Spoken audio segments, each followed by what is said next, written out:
When we look back at history, we often imagine kings, knights, and grand events that changed the world. But everyday life in the past depended on far more than famous rulers or legendary battles. Behind the scenes of every city and every kingdom were ordinary people performing jobs that kept society functioning. Many of these professions were strange, difficult, and sometimes even dangerous. In earlier centuries, the world worked very differently from the one we know today. There were no modern sewage systems, no electric lighting, and no advanced medical technology. Cities were crowded, streets were often dirty, and many everyday problems required human labor to solve. Because of this, societies developed professions that might seem unusual or even shocking to modern audiences. Some workers spent their nights searching through dark sewer tunnels, hoping to find lost valuables among the mud and waste. Others were responsible for removing human waste from crowded cities to prevent disease from spreading. Certain professions existed because of unusual beliefs or customs.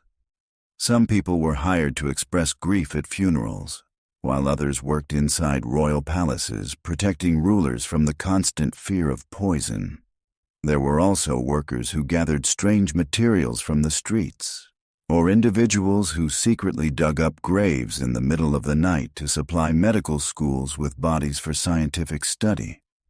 Many of these jobs existed in the shadows of society. Some were respected, others were feared or avoided. Yet each of them played a role in shaping the everyday world of the past.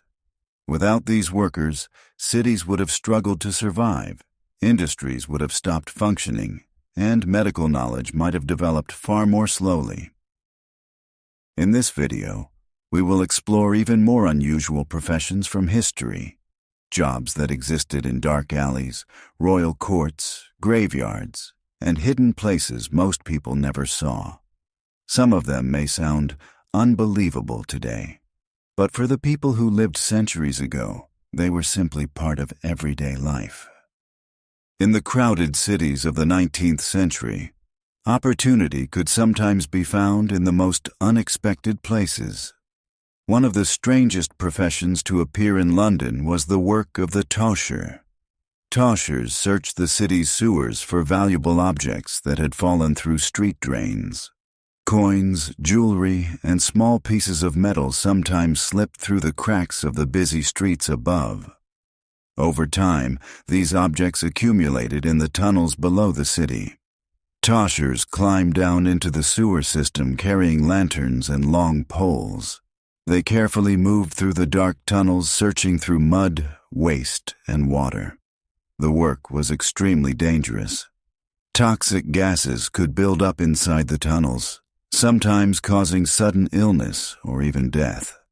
Flooding was another constant risk. Heavy rain could quickly send large amounts of water rushing through the sewers.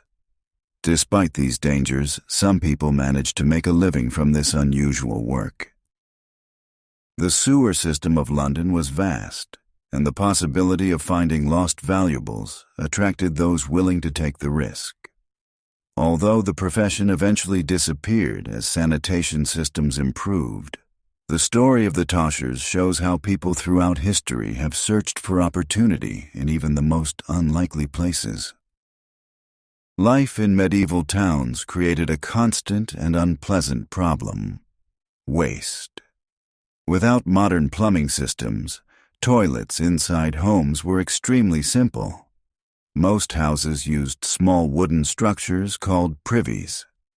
Beneath these toilets were deep pits known as cesspits, where human waste slowly accumulated over time.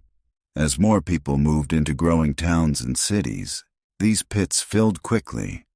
If they were not cleaned regularly, the smell became overwhelming and the waste could begin to seep into nearby streets or water sources. In crowded medieval communities, this created serious health risks. To deal with this problem, towns relied on workers known as gong farmers. Despite the strange name, their job was extremely important for maintaining basic sanitation in cities. Gong farmers were responsible for removing human waste from cesspits and privies. They usually worked late at night when the streets were quiet and most residents were asleep.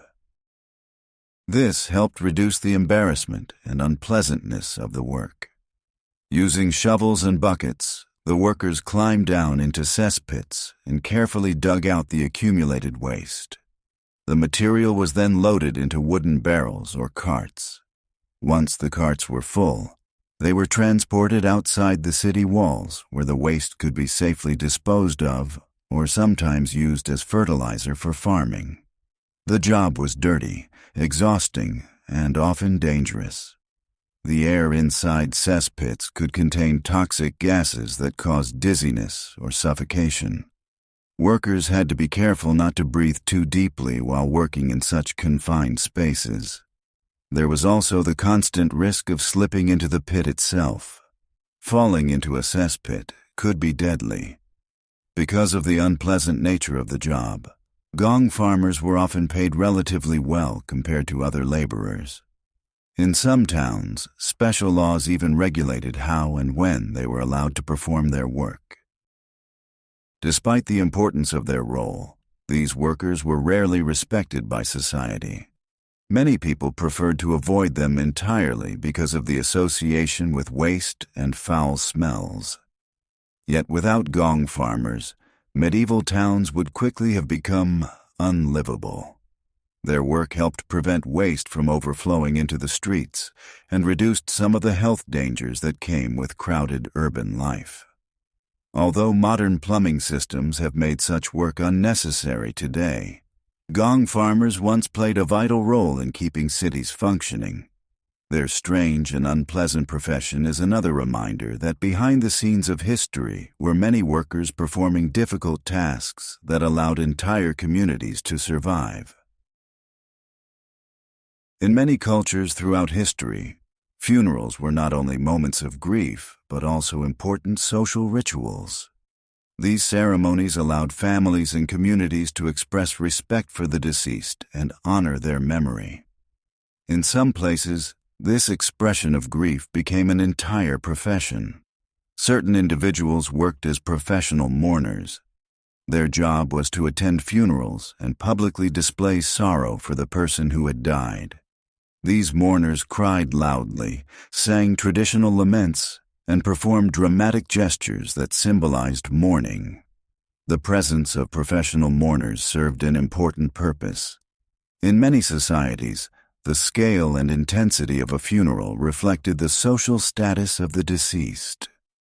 A larger and more emotional ceremony demonstrated that the person had been respected and valued during their life.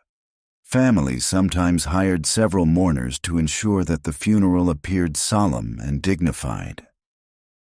During the ceremony, mourners might wail loudly, tear at their clothing, or recite poetic expressions of grief that had been passed down through generations. To modern audiences, this behavior might seem unusual or even theatrical, but in the past, such displays were considered a meaningful way to honor the dead. Professional mourners were especially common in parts of the Middle East, Asia, and the Mediterranean. However, similar traditions also appeared in various European cultures throughout history.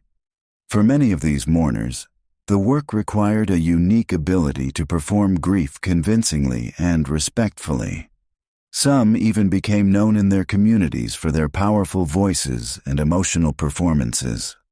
Although the profession has largely disappeared in many parts of the world, the idea behind it reveals something important about human culture. Throughout history, societies have developed rituals to help people cope with loss and remember those who have passed away. Professional mourners were one of the many ways communities expressed this shared sense of grief. Before modern hospitals and professional surgeons existed, medical treatment often looked very different from what we know today. In many towns across medieval Europe, one of the most important medical figures was not a doctor in the modern sense, but a barber surgeon. At first glance, the job might sound unusual. Barbers were primarily known for cutting hair and shaving beards, but in the past, their responsibilities often extended far beyond simple grooming. Barber surgeons performed a surprising range of medical procedures. They pulled teeth, treated wounds, set broken bones, and performed bloodletting, a common medical practice believed to balance the body's internal fluids. In some cases, barber surgeons even carried out minor surgical operations. The reason barbers became involved in medicine goes back to the Middle Ages, when trained physicians were relatively rare and expensive. Doctors usually studied at universities and mainly focused on diagnosing illness rather than performing physical treatments. Meanwhile, barbers already possessed sharp instruments and steady hands from their everyday work. Because of this, they gradually began assisting with basic medical procedures.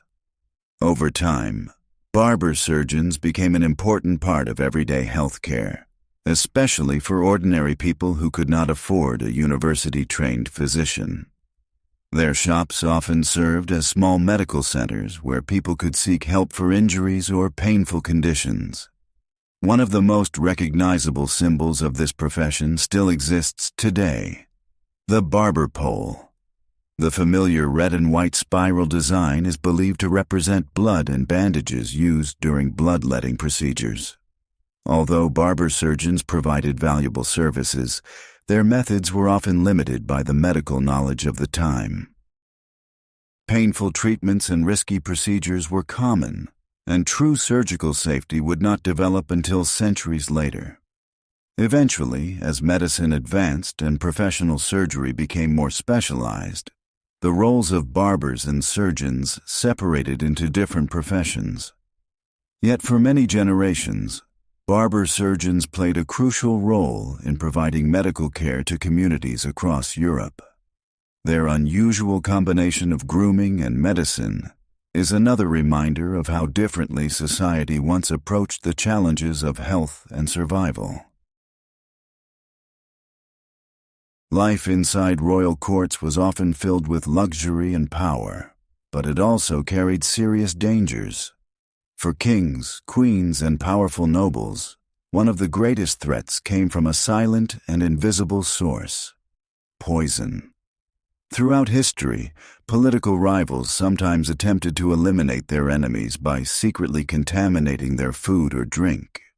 Because of this danger, many rulers employed a trusted individual known as a food taster. The job of the food taster was simple but extremely risky. Before any meal was served to the ruler, the taster would sample each dish. They would eat a portion of the food and wait for a short period of time to ensure that no poison was present.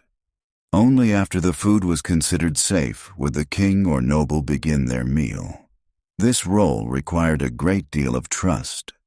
The food taster often worked very closely with the royal household and had access to private areas of the palace. Although the job carried obvious risks, it also offered certain advantages. Food tasters were typically well paid and held a respected position within the court. Many lived inside the palace and were considered loyal members of the ruler's inner circle. Fortunately, poisoning attempts were relatively rare, but the fear of such attacks remained strong throughout much of history. The existence of the food taster reminds us how dangerous political life could be in earlier centuries. Even a simple meal could become a potential threat. Today, modern food safety systems and improved security have made such precautions largely unnecessary. Yet the image of the royal food taster remains a fascinating example of how power, fear, and survival were closely connected in the world of kings and courts. In the busy streets of medieval cities, almost nothing went to waste. Even things that people today would consider completely useless sometimes became valuable resources. One unusual example of this was dog waste. In certain industries, especially leather production, dog dung played an important role. During the tanning process, animal hides had to be softened and treated before they could become leather. One of the substances used for this stage of production came from an unexpected source. Dog droppings contained natural enzymes that helped break down the fibers of animal skins. When applied to hides, the material helped soften the leather and prepare it for further processing. Because of this strange but useful property, some people made a living as pure finders. Their job was to walk through city streets collecting dog waste and selling it to leather tanners. These workers often carried buckets or small containers and searched alleys, markets, and busy roads where animals were common. In crowded cities filled with horses, dogs, and other animals, there was rarely a shortage of material to collect. Despite the unpleasant nature of the job, pure finders played an important role in supporting the leather industry. Leather products such as shoes, belts, saddles, and armor were essential parts of everyday life in medieval society. Without the work of these collectors, the tanning process would have been more difficult and expensive. Today, the idea of collecting animal waste for industrial use might sound strange or even shocking. But in earlier centuries, people often found creative ways to use every available resource. The work of pure finders reminds us that many important industries depended on jobs that modern society rarely remembers. In the 18th and 19th centuries, the study of human anatomy became increasingly important for medical science. Doctors and surgeons needed to understand the human body in order to develop better treatments and perform more complex operations. To learn this knowledge, medical students needed access to real human bodies for anatomical study. However, obtaining bodies legally was extremely difficult. Most countries allowed only the bodies of executed criminals to be used for medical education. Unfortunately for medical schools, this number was far too small. As a result, a disturbing underground profession began to appear. Some individuals became known as resurrectionists, or body snatchers. These men secretly dug up freshly buried corpses from graveyards and sold them to medical schools. They usually worked late at night, when graveyards were empty and the risk of being seen was lower. Using shovels and lanterns, they carefully opened new graves and removed the bodies before the burial sites were discovered. The work was illegal and deeply controversial. Many families feared that the graves of their loved ones might be disturbed. In response, some communities hired guards to watch cemeteries at night. Others built heavy iron cages around graves to protect them. Despite the public outrage, the demand for bodies continued for many years. Although the profession of resurrectionists was disturbing, it also played a role in the development of modern medicine. The anatomical studies made possible by these stolen bodies helped doctors better understand the human body. Eventually, new laws allowed medical schools to obtain bodies legally, bringing an end to the dangerous work of body snatchers. Before modern sewage systems existed, cities faced a serious challenge: how to remove human waste from crowded urban areas. In many parts of the world, especially in Asia and Europe, special workers known as night soil collectors performed this important task. Their job was to gather waste from household containers, street gutters, and public toilets. Because the work was unpleasant, it was usually done late at night or very early in the morning when fewer people were outside. Using wooden buckets and carts, collectors moved quietly through city streets, gathering waste from homes and businesses. The material they collected was not simply thrown away. Instead, it often had another purpose. Farmers valued human waste as fertilizer because it contained nutrients that helped crops grow. The collected material was transported outside the city and spread across agricultural fields. In this way, the work of night soil collectors helped create a cycle between cities and the countryside. Although the job was difficult and unpleasant, it played an important role in maintaining sanitation in growing cities. Without these workers, Waste would quickly accumulate in streets and living areas, creating serious health hazards. Today, modern sewage systems have replaced the need for this type of labor. Yet for centuries, night soil collectors were an essential part of urban life. Their work reminds us that many of the systems we rely on today were once maintained by the hard and often invisible labor of ordinary people. Looking back at these unusual professions, it becomes clear that life in the past required many kinds of work that might seem strange to us today. Every society must solve the problems of daily life. In earlier centuries, those solutions often relied entirely on human labor. Without modern machines, plumbing systems, alarm clocks, or advanced medicine, people had to create practical ways to deal with the challenges of their time. Some workers woke entire towns before sunrise. Others collected worms from rivers for doctors. Some spent their nights cleaning waste from city streets or searching through sewers for lost objects. Many of these jobs were difficult, unpleasant, or even dangerous. Yet they were also essential. Without rat catchers, food supplies could be destroyed. Without sanitation workers, cities would become unhealthy places to live. Without certain medical practices, however unusual they may seem today, doctors would have had far fewer ways to treat their patients. History is often remembered through the stories of kings, wars, and great discoveries. But behind those events were thousands of ordinary people performing the everyday tasks that allowed society to function. These strange professions remind us that the past was shaped not only by powerful rulers, but also by workers whose efforts kept cities running and communities alive. The world they lived in was very different from our own. Yet their creativity, resilience, and willingness to do difficult work helped build the foundations of modern life.